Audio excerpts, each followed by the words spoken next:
SMMKT Little English. Helping kids think and play in English. SMMKT Little English. Helping kids think and play in English. Inauguration ceremony at Kunacheri ALP School on the 27th of October 2025. SMMKT Little English.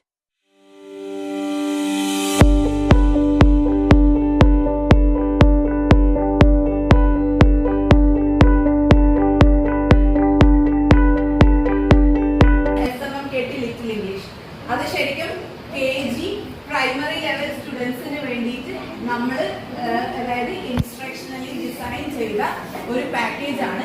കളികളിലൂടെയും ആക്ടിവിറ്റീസിലൂടെയും കുട്ടികളെ ഭാഷ പഠിപ്പിക്കുക. അപ്പോ ഇവിടെ ഞാൻ വന്ന ഉടനെ കണ്ടത് ഇതാണ്, സ്പോക്കൺ ഇംഗ്ലീഷ് എന്നുള്ള ആ എഴുത്താണ് ഞാൻ കണ്ടത്. അപ്പൊ ഫസ്റ്റ് ഞാൻ അതിനെ കുറിച്ച് പറഞ്ഞിട്ട് സ്റ്റാർട്ട് ചെയ്യാം. എന്താണ് സ്പോക്കൺ ഇംഗ്ലീഷ് എന്ന് പറഞ്ഞു കഴിഞ്ഞാൽ ഓരോരുത്തർക്കും പറയാനുണ്ടാവുന്ന ഒരു സെന്റൻസ് ആണ്, ഇംഗ്ലീഷ് ഭാഷ സംസാരിക്കാൻ പഠിക്കാം. ഒരിക്കലുമല്ല. സ്പോക്കൺ ഇംഗ്ലീഷ് എന്ന് പറഞ്ഞാൽ സംസാരിക്കപ്പെടുന്ന ഇംഗ്ലീഷ് എന്നാണ് അർത്ഥം, അല്ലാതെ ഇംഗ്ലീഷ് സംസാരിക്കാൻ പഠിക്കുക എന്നല്ല. അത് രണ്ടും രണ്ട് കാര്യങ്ങളാണ്.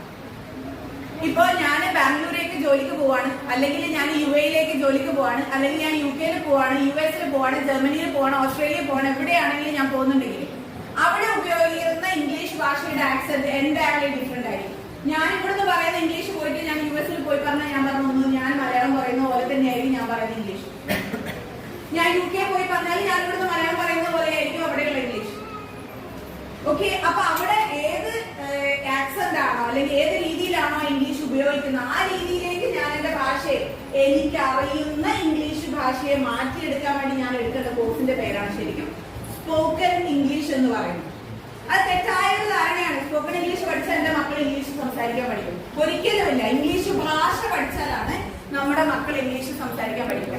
ഇപ്പൊ നമ്മുടെ മക്കൾ മലയാളം പഠിക്കുന്നത് എന്തുകൊണ്ടാണ് അവർ നന്നായി മലയാളം പറയുന്നത്? ആർക്കെങ്കിലും പറയാൻ പറ്റുമോ? പേരൻസിനോടാണ്. എന്തുകൊണ്ടാണ് നമ്മുടെ മക്കള് മലയാളം സംസാരിക്കുന്നത്?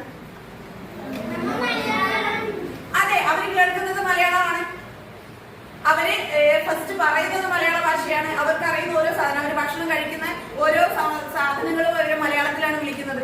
അപ്പൊ ആ ഓരോന്നിന്റെയും പേരുകളും വാക്കുകളും പ്രവൃത്തികളും മലയാളത്തിൽ പറയാൻ സാധിക്കുന്നത് കൊണ്ടാണ് അവർക്ക് മലയാള ഭാഷ സംസാരിക്കാൻ പറ്റുന്നത്. സെയിം അതുപോലെ തന്നെയാണ് ഇംഗ്ലീഷ് ഭാഷ. ഇംഗ്ലീഷ് ഭാഷ എന്ന് മാത്രമല്ല, ഏതൊരു ഭാഷ എടുത്തു കഴിഞ്ഞാലും ആ ഭാഷ സംസാരിക്കാൻ നമുക്ക് സാധിക്കണമെങ്കിൽ നമുക്ക് ആ ഭാഷയിലുള്ള വാക്കുകളും ആ സെന്റൻസ് എങ്ങനെ ഉണ്ടാക്കണം, ആ വാചകങ്ങൾ വാക്യങ്ങൾ എങ്ങനെ ഉണ്ടാക്കണം എന്ന് നമുക്ക് നന്നായിട്ട് അറിഞ്ഞേ പറ്റൂ.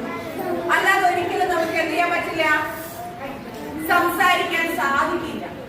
ഓക്കെ, അപ്പൊ ഈ സ്പോക്കൺ ഇംഗ്ലീഷ് എന്ന് പറഞ്ഞുള്ള വാക്കെല്ലാം മാറ്റി വെച്ച് നമ്മൾ ചിന്തിക്കേണ്ട ഒരു കാര്യമുണ്ട്. എന്റെ മകൻ അല്ലെങ്കിൽ എന്റെ മകൾ എന്തുകൊണ്ട് ഇംഗ്ലീഷ് ഭാഷ സംസാരിക്കുന്നില്ല? അതെന്തുകൊണ്ടാണ്?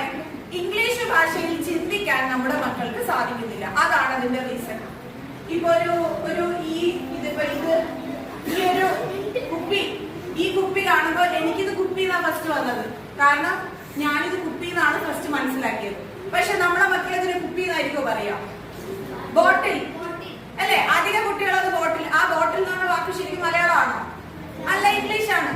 അറിയാതെ തന്നെ നമ്മുടെ മക്കൾക്ക് ആ ഇംഗ്ലീഷ്. അതെന്തുകൊണ്ടാണ്? അവർ ഈ വസ്തുവിനെ, ഈ സാധനത്തെ ബോട്ടിൽ എന്ന് തിരിച്ചറിയാൻ അവർക്ക് ചിന്തിക്കാൻ സാധിക്കുന്നതുകൊണ്ടാണ്. നമ്മുടെ കുട്ടികൾ ആദ്യം പഠിക്കേണ്ട ഭാഷ മലയാളമാണ്. നമ്മൾ മലയാളികളാണ്, പക്ഷെ നമ്മുടെ കുട്ടികൾക്ക് മലയാളത്തിലുള്ള എല്ലാ വാക്കുകളും അറിയുമോ? അറിയുമോ? ഇല്ല, തീർച്ചയായിട്ടും ഇല്ല. അവർക്ക് പരിചയമുള്ള കുറച്ച് വാക്കുകൾ മാത്രമേ അറിയുള്ളൂ, അതിൽ കൂടുതൽ അറിയില്ല. അപ്പൊ മലയാളം പഠിക്കാതെ നമ്മൾ ഇംഗ്ലീഷ് ഡയറക്റ്റ് പഠിക്കാൻ പോയി കഴിഞ്ഞാൽ കുട്ടികൾക്ക് പഠിക്കാൻ പറ്റുമോ? ഇല്ല. അടിസ്ഥാനം വേണം. എനിക്ക് അതിന് മലയാളത്തിൽ പറയാൻ പറ്റും, അതിന് എനിക്ക് മാറ്റിയിട്ട് ഇംഗ്ലീഷിലേക്ക് ആക്കാൻ പറ്റും. അതല്ല, എനിക്ക് 500 വാക്കുകൾ മലയാളത്തിൽ അറിയാമെങ്കിൽ ആ 500 വാക്കിന് മാത്രമേ നമുക്ക് ഇംഗ്ലീഷിൽ പഠിക്കാനും പറയാനും പറ്റുള്ളൂ. മനസ്സിലായി? അപ്പൊ നമ്മൾ ഈ സ്പോക്കൺ ഇംഗ്ലീഷ് അല്ലെങ്കിൽ എന്റെ കുട്ടി ഒരു ദിവസം കൊണ്ട് ഇംഗ്ലീഷ് സംസാരിക്കണം, ഒരു മാസം കൊണ്ട് ഇംഗ്ലീഷ് സംസാരിക്കണം, ഇങ്ങനെയുള്ള ചിന്തകളുമായി നടക്കുന്നത് ശരിക്കും നമ്മുടെ കുട്ടികളെ സ്പോയിൽ, അതായത് അവരുടെ അവസരത്തെ തടസ്സമിടുകയാണ് ചെയ്യുന്നത്. ശരിക്കും നമ്മൾ ആദ്യമായിട്ട് ചെയ്യേണ്ടത് നമ്മുടെ കുട്ടികളെ നന്നായി മലയാളം പഠിപ്പിക്കാം, മലയാള ഭാഷ നന്നായി കൈകാര്യം ചെയ്യാൻ പഠിപ്പിക്കുക, മലയാളത്തിലുള്ള പുസ്തകങ്ങൾ വായിക്കാൻ പഠിപ്പിക്കുക. ആദ്യം നമ്മൾ ചെയ്യേണ്ടത് നമ്മുടെ കുട്ടികൾക്ക് മലയാള ഭാഷ പഠിക്കാൻ, മലയാള ഭാഷയെ ഉപയോഗിക്കാനുള്ള അവസരം കൊടുക്കണം. ഇപ്പൊ ഇംഗ്ലീഷ് ഭാഷ പരിശീലനം ഇവിടെ സ്റ്റാർട്ട് ചെയ്ത് കഴിഞ്ഞാൽ വെറും ഇംഗ്ലീഷ് അല്ല നിങ്ങൾ നോക്കേണ്ടത്. മലയാള കഥാപുസ്തകങ്ങൾ, ബാലരമ, ബാലഭൂമി, എന്താ കുട്ടികൾക്ക് ഇഷ്ടമുള്ളത് അതെടുത്ത് വായിപ്പിക്കാൻ പരമാവധി ശ്രമിക്കുക. അപ്പൊ ആ ശ്രമിച്ചു കഴിഞ്ഞു, അവര് വായിച്ചു കഴിഞ്ഞു, അവര് വാക്കുകൾ ഇംഗ്ലീഷിൽ പഠിച്ചു കഴിഞ്ഞു. അപ്പൊ നിങ്ങൾ ചോദിക്കേണ്ടത്, ഈ ഒരു കാര്യം മോനിക്ക് ഇംഗ്ലീഷിൽ പറയാൻ സാധിക്കുന്നുണ്ടോ, ചിന്തിക്കാൻ സാധിക്കുന്നുണ്ടോ? ഒരു കഥ പറയാണ്, ഒരു കുട്ടി കാട്ടിലൂടെ പോവുകയാണ്. അത് ആ കുട്ടിക്ക് ഇമാജിൻ ചെയ്യാൻ പറ്റിയിട്ടുണ്ട്. അതിനെ ഇംഗ്ലീഷിലേക്ക് മാറ്റാൻ ആ കുട്ടിക്ക് സാധിക്കുന്നുണ്ടോ? സാധിക്കാനുള്ള ലെവലിലേക്ക് നമുക്ക് എന്ത് ചെയ്യാൻ പറ്റും? അതാണ് നമ്മൾ ആക്ച്വലി ചിന്തിക്കേണ്ടത്. അല്ലാതെ നമ്മൾ മലയാള ഭാഷ സംസാരിക്കുന്നു, നമ്മുടെ വീട്ടിൽ നമ്മൾ മലയാളം സംസാരിക്കുന്നു, പുറത്തും സംസാരിക്കുന്നു, കാണുന്ന സിനിമ മലയാളമാണ്, കേൾക്കുന്ന ന്യൂസ് മലയാളമാണ്, വായിക്കുന്ന പത്രം മലയാളമാണ്. എന്നിട്ട് എന്റെ മകൾ ഒറ്റയടിക്ക് ഇംഗ്ലീഷ് സംസാരിക്കണം എന്ന് വാശി പിടിക്കുന്നതാണ് മണ്ടത്തരം. നിങ്ങൾ കാണുന്നത് ജസ്റ്റ് എന്താണ്, അഡ്വർടൈസ്മെന്റ്സ് മാത്രമാണ്. ആഡ് വീഡിയോസ് ഉണ്ടാവും, മാർക്കറ്റിംഗ് ഉണ്ടാവും, അതിൽ കുട്ടി ഉണ്ടാവും ഭയങ്കരത്തിൽ ഇംഗ്ലീഷ് സംസാരിക്കുന്നത്. ആ കുട്ടിയുടെ ബാക്ക്ഗ്രൗണ്ട് എടുത്ത് നോക്കിയാൽ മനസ്സിലാവും, ആ കുട്ടി പുറമേ നിന്ന് പഠിച്ചു വന്ന കുട്ടിയോ അല്ലെങ്കിൽ പ്രത്യേകിച്ച് ട്രെയിനിങ് കിട്ടി ആ രീതിയിൽ സംസാരിക്കുന്ന കുട്ടിയോ ആയിരിക്കും. ഒരിക്കലും ആ കുട്ടി അല്ലാത്ത ആ ക്ലാസ്സിലുള്ള മറ്റു കുട്ടികൾ എടുത്തു നോക്കി കഴിഞ്ഞാൽ നമ്മളെ മുന്നിലുള്ള ഈ കുട്ടികളെ പോലെ തന്നെയാണ്, അവർക്കും ബുദ്ധിമുട്ട് തന്നെയാണ് അവർ നേരിടുന്നത്. അപ്പൊ ആ നേരിടാൻ കാരണം എന്തെന്ന് വെച്ചാൽ നമ്മളവരെ നിർബന്ധിക്കുകയാണ്, നമ്മളവരെ മനഃപൂർവ്വം പ്രഷറൈസ് ചെയ്യാണ്. നിങ്ങൾ ഇംഗ്ലീഷ് സംസാരിക്കണം. പക്ഷെ എങ്ങനെ സംസാരിക്കും? അവർക്ക് വാക്കുകളില്ല, എങ്ങനെയാണ് സെന്റൻസ് പറയാന്നറിയില്ല, ഒന്നും അറിയില്ല. അവർ കേൾക്കുന്നത് മുഴുവൻ എന്താണ്, മലയാളമാണ്. അപ്പോ നമ്മൾ അത് മുൻനിർത്തിയാണ് ശരിക്കും പറഞ്ഞാൽ ഈ ഒരു ശരിക്കും പറയുന്ന ഒരു തടസ്സമാണ്. തടസ്സമല്ല എന്ന് പറയാൻ പറ്റില്ല, വലിയൊരു തടസ്സമാണ്. നമ്മളെ ഈ പിഞ്ചു മക്കളെ നമ്മൾ ശ്രദ്ധിക്കുന്ന രീതി തെറ്റാണ്. മലയാളം കുട്ടിക്ക് എങ്ങനെ സംസാരിക്കാൻ സാധിക്കുന്നു, ആ രീതിയിൽ ഇംഗ്ലീഷ് സംസാരിക്കണമെങ്കിൽ മലയാളത്തെ ആ കുട്ടി എങ്ങനെ ഉപയോഗപ്പെടുത്തുന്നോ അതേ രീതിയിൽ ആ കുട്ടിക്ക് ഇംഗ്ലീഷ് ഉപയോഗപ്പെടുത്താനുള്ള അവസരങ്ങൾ. അതിലേറ്റവും ബെസ്റ്റ് രീതിയാണ് കളികള്, അതുപോലെ തന്നെ വർക്ക്ഷീറ്റ്സ്, ആക്ടിവിറ്റീസ്, ഇതൊക്കെ. അപ്പൊ നമ്മുടെ രീതി എന്ന് വെച്ച് കഴിഞ്ഞാൽ വീക്ക്ലി 1 ഡേ ഞാൻ ക്ലാസ് എടുക്കാൻ പറ്റും, 1 hour ക്ലാസ് ഉണ്ടാവും. അത് കൂടാതെ ആഴ്ചയിൽ 5 വർക്ക്ഷീറ്റ്സ് ഓരോ കുട്ടിക്കും നമ്മൾ നൽകും. ആ വർക്ക്ഷീറ്റ്സ് ഡെയിലി വിലാസിന്റെ ടീച്ചർ പറഞ്ഞിട്ടുണ്ട്, അതെന്ത് തന്നെ ആയാലും കംപ്ലീറ്റ് ചെയ്തു. അതായത് മോർണിംഗ് വന്ന ഉടനെ കുട്ടിയെ കൊണ്ട് ആ വർക്ക്ഷീറ്റ് ചെയ്യും. അപ്പൊ ഇന്നിപ്പോ ഇന്ന് മീൻസ് ദിസ് വീക്ക് സ്റ്റാർട്ട് ചെയ്യുവാണെങ്കിൽ ഈ അക്കാദമിക് ഇയർ ഉണ്ടാവുമ്പോഴേക്കും 100 വർക്ക്ഷീറ്റ്സ് നിങ്ങളുടെ ഓരോരുത്തരുടെയും കുട്ടികൾ കംപ്ലീറ്റ് ആക്കിയിട്ടുണ്ടാവും. അതുപോലെ തന്നെ ഏകദേശം ഒരു 15 hour ക്ലാസ്സസ് എന്റേത് അറ്റൻഡ് ചെയ്തിട്ടുണ്ട്. അപ്പൊ എനിക്ക് നിങ്ങളോട് പറയാനുള്ളത് എന്തെന്ന് വെച്ച് കഴിഞ്ഞാല്, നിങ്ങളുടെ കുട്ടികൾ ഇംഗ്ലീഷ് പഠിച്ചോ നോക്കുന്നതിന് പകരം എന്ത് കളികളാണ് അവർ ചെയ്തതെന്ന് നിങ്ങളുടെ കുട്ടികളോട് എൻക്വയർ ചെയ്യണം. ലൈക്ക് ഇന്ന് എന്ത് ഗെയിമാണ് കളിച്ചത്, ബുധനോ വ്യാഴോ ആയിരിക്കും ഏതെങ്കിലും ഒരു ഡേ ആയിരിക്കും ക്ലാസ് ഉണ്ടാവുക. അപ്പൊ ആ ദിവസം വന്നു കഴിഞ്ഞാൽ കുട്ടി എന്ത് ഗെയിമാണ് കളിച്ചതെന്ന് ചോദിക്കും. എന്നിട്ട് ആ ഗെയിം നിങ്ങൾ കുട്ടികളുടെ കൂടെ കളിക്കാൻ ശ്രമിക്കുക. ഇതിനു വേണ്ടി നിങ്ങൾ തീർച്ചയായും ടൈം കണ്ടെത്തണം. ഒരു 15 minutes, അതിൽ കൂടുതലൊന്നും വേണ്ട, ഒരു 15 മിനിറ്റ് നിങ്ങൾ ആ ക്ലാസ് നടന്ന ദിവസം എന്ത് ഗെയിമാണോ ക്ലാസ്സിൽ ചെയ്തത് സെയിം ഗെയിം നിങ്ങൾ വീട്ടിൽ ചെയ്യും. അത് നിങ്ങൾ എനിക്ക് തരുന്ന ഒരു സപ്പോർട്ടാണ്. തീർച്ചയായും നിങ്ങൾ ആ സപ്പോർട്ട് എനിക്ക് തരുവാണെങ്കിൽ നല്ല മാറ്റം കുട്ടികൾക്ക് ഉണ്ടാവും. സ്വിച്ച് ഇട്ട് കഴിഞ്ഞാൽ ലൈറ്റ് കത്തില്ല. ഏത് കാര്യത്തിലും ഇംഗ്ലീഷ് ഭാഷ അല്ലെങ്കിൽ ഏതൊരു ഭാഷ പഠിക്കുന്ന കാര്യത്തിലും സ്വിച്ച് ഇട്ട് കഴിഞ്ഞാൽ ലൈറ്റ് കത്തില്ല.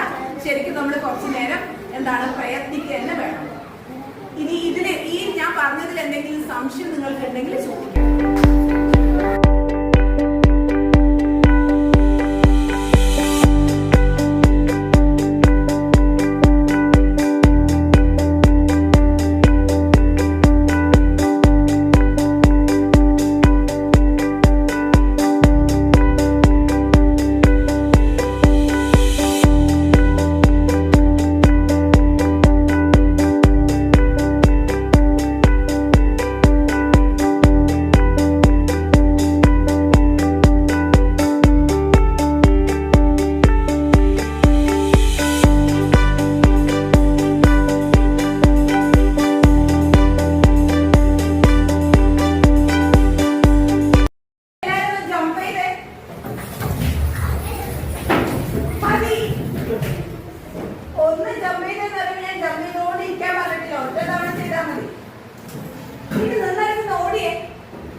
നിർത്തരുത്. ഞാൻ ജമ്പിങ് ആക്കാനാ പറഞ്ഞത്. ഞാൻ ജമ്പ് ചെയ്യാനല്ല പറഞ്ഞത്. ജമ്പ് ചെയ്യാൻ ഞാൻ ഒരു തവണ ചെയ്താലും എന്താണ്, ജമ്പാണ്. പക്ഷെ ജമ്പ് എത്ര പ്രാവശ്യം ചെയ്യണം, ചെയ്തോണ്ടേ ഇരിക്കണം. അല്ലേ? എല്ലാവരും നിർത്തിക്കോ. ഇനി എല്ലാവരും ഇരുന്നോ. ക്ലാസ് തുടങ്ങി കഴിഞ്ഞാൽ ടീച്ചർ എല്ലാവർക്കും വർക്ക് തരും. അപ്പൊ 5 വർക്ക് കംപ്ലീറ്റ് ആവുന്ന ഓരോ കുട്ടിക്ക് എന്തുണ്ട്, ഒരു സ്റ്റാർ ഉണ്ട്. എന്നിട്ട് സ്റ്റാർ എന്താ, ഞാൻ മോളിൽ കൊണ്ടുവരും. ഇഷ്ടം തരുമല്ലേ? സ്റ്റാർ വരക്കുന്നതാണോ നിങ്ങൾക്ക് ഇഷ്ടം, സ്റ്റിക്കറാണോ ഇഷ്ടം? വരക്കാനോ ഉദ്ദേശിച്ചത്? വരച്ചാലും മതിയോ, അതോ സ്റ്റിക്കർ തന്നെ വേണോ? വരക്കാനോ ഉദ്ദേശിച്ചത്? It's okay, no problem. അടിപൊളി. ആ കുട്ടിക്ക് ഒരു പ്രോബ്ലം ഇല്ല. Very good. ഓക്കെ, അപ്പൊ എല്ലാവരും എന്ത് ചെയ്യണം, സ്റ്റാർ വാങ്ങണം. അപ്പൊ നിങ്ങൾ മൊത്തം എത്ര സ്റ്റാർസ് വാങ്ങണം? 15. 15 സ്റ്റാർസ് വാങ്ങുന്ന കുട്ടികൾക്ക് ഞാനൊരു സ്റ്റാറിന് കിരീടം വെച്ചു. ആർക്കൊക്കെ സ്റ്റാറിന് കിരീടം വേണം?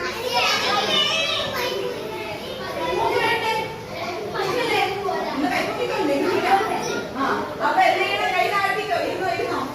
പക്ഷെ വെറുതെ ഒന്നും സ്റ്റാറിന്റെ കിരീടം കിട്ടില്ല. ഓരോ ദിവസവും ടീച്ചർ തരുന്ന കടലാസിൽ വളരെ വൃത്തിയിൽ താല്പര്യത്തോടുകൂടി കാര്യങ്ങൾ എഴുതണം. ഓക്കെ? എന്നിട്ട് ഞാൻ ക്ലാസ്സിൽ വരുമ്പോ ഇതൊക്കെ നോക്കും. ഇവിടെ നോക്കിയിട്ട് ശരിക്കും എഴുതിയ വ്യക്തി എന്തെഴുതുന്നുണ്ട്? ഓക്കെ?